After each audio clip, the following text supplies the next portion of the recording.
ಬಹಳ ಮುಖ್ಯವಾದಂಥದ್ದು, ಬಹಳ ಅಂದ್ರೆ ಬಹಳ ಮುಖ್ಯವಾದಂಥದ್ದು, ಯಲ್ಲಮ್ಮನ ದೇವಸ್ಥಾನಕ್ಕೆ ಭಕ್ತರು ಏನ್ ಬರ್ತಾರ ಅವ್ರಿಗೆ ಈವರೆಗೂ ಮಾಡಬೇಕಾಗಿತ್ತು, ನಮ್ಮ ಸರ್ಕಾರಗಳಾರ ಮಾಡಬೇಕಾಗಿತ್ತು, ನಮ್ಮ ಜನಪ್ರತಿನಿಧಿಗಳಾರ ಪ್ರಯತ್ನ ಮಾಡಬೇಕಾಗಿತ್ತು. ಯಾಕೆ ಮಾಡಬೇಕಾಗಿತ್ತು ಅಂದ್ರೆ ಅದೇ ಶಬರಿ ಕೊಳ್ಳ ಅಂತ ಬರ್ತೈತೆ ಸಾಹೇಬ್ರು, ಇದು ಸೋರೆಬೇಡ ಅಂತೇಳಿ ತಾವೆಲ್ಲ ಕೇಳಿದಿರ್ಬೇಕು. ಮೊನ್ನೆ ಗುಜರಾತದ ಒಂದು ಮಹಾಸ್ವಾಮಿಗಳು ಬಂದು ರಾಮ ಇಲ್ಲೇ ವಾಸ್ತವ ಮಾಡಿದ್ರು. ರಾಮ ಇಲ್ಲೇ ಬಂದು ಶಬರಿಯ ಸುಟ್ಟೆ ಬೇರ್ ಬಾರಿಯನ್ನ ತಿಂದು ಹೋಗಿ ಒಂದು ದಿವಸ ವಾಸ್ತವ ಮಾಡಿ ಹೋಗ್ಯಾರ ಅನ್ನುವಂಥದ್ದು ಇತಿಹಾಸ ಹೇಳ್ಯಾರ. ಆದ್ರೆ ಅದು ಒಂದರ ಜೊತೆಗೆ ಅಲ್ಲೇ ಸಿರ್ಸಂಗಿ ಕಾಳಮ್ಮ ದೇವಸ್ಥಾನ ಅಂತ ಐತಿ, ಅದಕ್ಕೂ ಬಹಳಷ್ಟು ಭಕ್ತರು ಕರ್ನಾಟಕ ರಾಜ್ಯದ ಮೂಲೆ ಮೂಲೆಗಳಿಂದ ಬರ್ತಾರೆ. ಅದರಂತೆ ಗೊಡಚಿ ಈರಣ್ಣನ ದೇವಸ್ಥಾನ ಐತಿ, ಬಹಳ ಮಹತ್ವದಂತೂ, ಎಲ್ಲಾ ಪುರಾತನ ಕಾಲದ ದೇವಸ್ಥಾನಗಳದಾವ.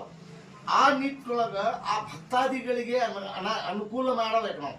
ಅದರ ಅವ್ರ ಅನುಕೂಲತೆಯಿಂದ ನಮಗೆ ಪಾಪ ಹತ್ತಾಕತೈತಿ ನಮ್ಮ ಭಾಗದಾಗ. ಹೇಳ್ತೀನಿ, ಇದಕ್ಕೆ ಬರ್ತೀನಿ. ಈಗ ನಮಗ ಮೊದಲ ಅದನ್ನು ಪ್ರಾಯೋಜನ ಇದ್ದಿಲ್ಲ, ಯಾಕಂದ್ರೆ ಅದಕ್ಕೆ ಲಿಂಕ್ ಇದ್ದಿಲ್ಲ. ಈಗ ಕುಡ್ಚಿ ಬಾಗಲಕೋಟೆ ಆಗಿದ್ರಿಂದ ಲೋಕಾಪುರ ಮಠ ಈಗಾಗಲೇ ಹಳ್ಳಿಗೆ ನಿರ್ಮಾಣ ಆಗೈತಿ.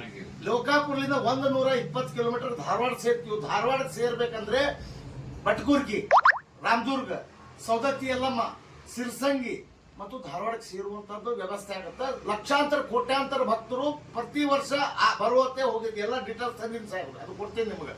ಅದರಂತೆ ಕಮರ್ಷಿಯಲ್ ಇಲ್ಲ ರಿಟರ್ನ್ಸ್ ಅಂತ ಅವರು ರಿಜೆಕ್ಟ್ ಮಾಡ್ಯಾರ ರೈಲ್ವೆದವರು.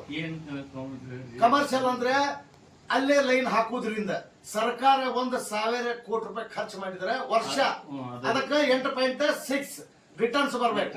ಅದು ಬರಂಗಿಲ್ಲ ಅಂತ ರಿಜೆಕ್ಟ್ ಮಾಡ್ಯಾರ.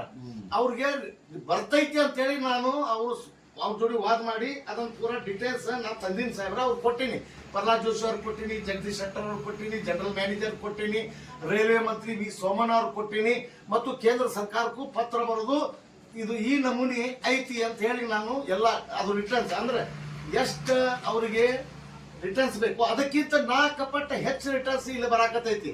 ಆದ್ರೆ ಅಧಿಕಾರಿಗಳು ಸರಿಯಾಗಿ ಸಮೀಕ್ಷೆ ಮಾಡದೆ ಮನೆಯಾಗೆ ಎಲ್ಲರ ಅಂಗಡಿಯಾಗ ಕುಂದ್ರುದು.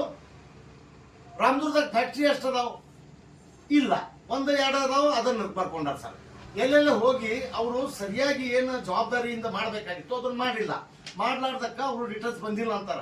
ಇದು ಲೋಕಾಪುರ್ ಅಂದ್ರೆ ಸರ್ವೆ ಮಾಡ್ಬೇಕಂದ್ರೆ ಲೋಕಾಪುರ್ಲಿಂದ 25 ಕಿಲೋಮೀಟರ್ ಸರೌಂಡದೊಳಗೆ 8 ಫ್ಯಾಕ್ಟ್ರಿ ಬರ್ತಾವ, ಅದು ರಿಟರ್ನ್ಸ್ ಒಳಗೆ ಬರ್ತಾವ. ಅದು ಈ ಒಂದು ಫ್ಯಾಕ್ಟ್ರಿ ಹಾಕಿಲ್ಲ ಅವ್ರು. ಇಷ್ಟು ಫ್ಯಾಕ್ಟ್ರಿ ಅದಾವ್ರಿ ಲೋಕಾಪುರ ಯಾವ್ದು 20 ಕಿಲೋಮೀಟರ್ದಾಗ ಇಷ್ಟು ಫ್ಯಾಕ್ಟ್ರಿ ಅದಾವ ಸಾಹೇಬ್. ಇಲ್ಲ, ಇದನ್ನ ಮಾಡೇ ಕುರ್ಚಿ ಅನುಷ್ಠಾನಕ್ಕೆ ತಂದಿದ್ದು ಸಾಹೇಬ್ರ, ಇದನ್ನ ಮಾಡಿದ್ದು. ಯಾಕಂದ್ರೆ ಅದು ಸಿದ್ದು ನ್ಯಾಮಗೌಡರು ಆಮೇಲೆ ಎಸ್ ಟಿ ಪಾಟೀಲ್ರು ಎಲ್ಲಾರು ಗುದ್ದಾಡಿದ್ರ ಆಗಿಲ್ಲ. ಅದು ರಿಟರ್ನ್ಸ್ ತೋರ್ಸಾಕ್ ಬರ್ಲಿಲ್ಲ ಅವ್ರಿಗೆ. ನಾನು ರಿಟರ್ನ್ಸ್ ರಿಪೋರ್ಟ್ ತಯಾರು ಮಾಡೀನಿ.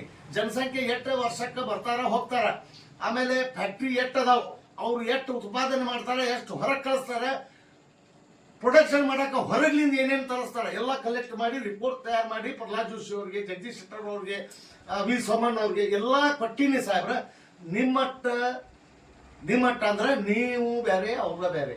ನೀವು ಸಂಘಟನೆಯಿಂದ ಬಂದವರು, ಪಕ್ಷದಿಂದ ಬಂದವರಲ್ಲ, ನೀವು ಸಂಘಟನೆಯಿಂದ ಪಕ್ಷಕ್ಕೆ ಬಂದವರು. ನಿಮ್ದು ಪ್ರಭಾವ, ನಿಮ್ದು ಮಾತು ಹೆಚ್ಚು ನಡೀತೈತಿ, ಅವ್ರದ್ದು ಕಮ್ಮಿ ನಡೀತೈತಿ ಅಂತ ಹೇಳಂಗಿಲ್ಲ. ಆದ್ರೆ ನಿಮ್ಮ ಪ್ರಭಾವ ಹೆಚ್ಚಿರ್ತೈತಿ. ನೀವು ದಯವಿಟ್ಟು ಅದು ಯಲ್ಲಮ್ಮನ ದೇವಸ್ಥಾನ 110 ಧಾರವಾಡ. ನಾ ಬರೇ ಭಕ್ತರದಷ್ಟ ಹೇಳಕತ್ತಿಲ್ಲ ಸರ್. ಈಗ ಏನದ ಅಂದ್ರೆ ಲೋಕಾಪುರದಿಂದ ಧಾರವಾಡ ಅಂತಂದ್ರೆ 2 ತಾಸಾಗ ಧಾರವಾಡ ಸೇರ್ಬಿಡ್ತೀವಿ ನಾವು. ಈಗ ಧಾರವಾಡಕ್ಕೆ ಹೋಗ್ಬೇಕಂದ್ರೆ ಹುಬ್ಳಿಗೆ ಹೋಗ್ಬೇಕು, ಇದು ಗದಗ ಹೋಗ್ಬೇಕು, ಹುಬ್ಳಿಗೆ ಹೋಗ್ಬೇಕು, ಗದಗ ಹೋಗ್ಬೇಕು. 180 ಕಿಲೋಮೀಟರ್ ಆಗುತ್ತೆ. ಇದು 110 ಕಿಲೋಮೀಟರ್ 2 ತಾಸೊಳಗೆ ಧಾರವಾಡಕ್ಕೆ ಸೇರ್ತೀವಿ. ಧಾರವಾಡಕ್ಕೆ ಸೇರೋದ್ರಿಂದ ಅಡ್ವೊಕೇಟ್ಸ್ಗಳಿಗೆ ಹೈಕೋರ್ಟ್ ಪೀಠ ಐತಿ, ವಿದ್ಯಾರ್ಥಿಗಳೇ ಅದ, ಮತ್ತೆ ಅಲ್ಲೇ ಮಕ್ಕಳದಾಗ ಹುಬ್ಳಿ ಉದ್ಯೋಗ ನಗರಿ, ಎಲ್ಲ ವ್ಯಾಪಾರಸ್ಥರಿಗೆ ಆ ಉದ್ಯೋಗ ನಗರಿದು ಅನುಕೂಲ ಆಗತ್ತೆ ಸಾಹೇಬ್ರು. ತಾವು ಅಲ್ಲಿ ಹೋದ್ಮೇಲೆ 4 ಮಂದಿಗೆ ನಾವು ಕರ್ಕೊಂಡು ತಮ್ಮ ಹತ್ತಿರ ಬರ್ತೀವಿ. ಕೈ ಮುಗಿತೀನಿ, ಬರ್ತೀನಿ. ನೀವು ರೈಲ್ವೆ ಮಂತ್ರಿಗೆ ಹೇಳಿ ಅದು ಧಾರವಾಡ ಎಲ್ಲ ಯೋಜನೆಗೆ ಏನ್ ಅಗತ್ಯ ಬೇಕು ಎಲ್ಲ ಐತಿ ಸಾಹೇಬ್ರು, ಎಲ್ಲ ಕೊಟ್ಟಿನಿ. ಇದ್ರಾಗ ಸುಳ್ಳು ಇತ್ತಂದ್ರೆ ನಾನು ಹೋರಾಟ ಮುಕ್ಕಟ್ಟು ಹಾಕ್ಬಿಡ್ತೀನಿ, ಹೋರಾಟ ಮಾಡಂಗಿಲ್ಲ.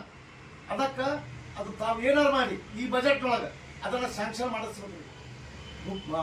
ಆಲ್ರೆಡಿ ಅಲ್ಲ, ಇದು ಪ್ರಹ್ಲಾದ್ ಜೋಶಿ ಅವ್ರಿಗೂ ಹೇಳಬೇಕಾಗ್ತದೆ. ಲೋಕಾಪುರ ಧಾರವಾಡ ಹಚ್ಚ ಹೋಗಿ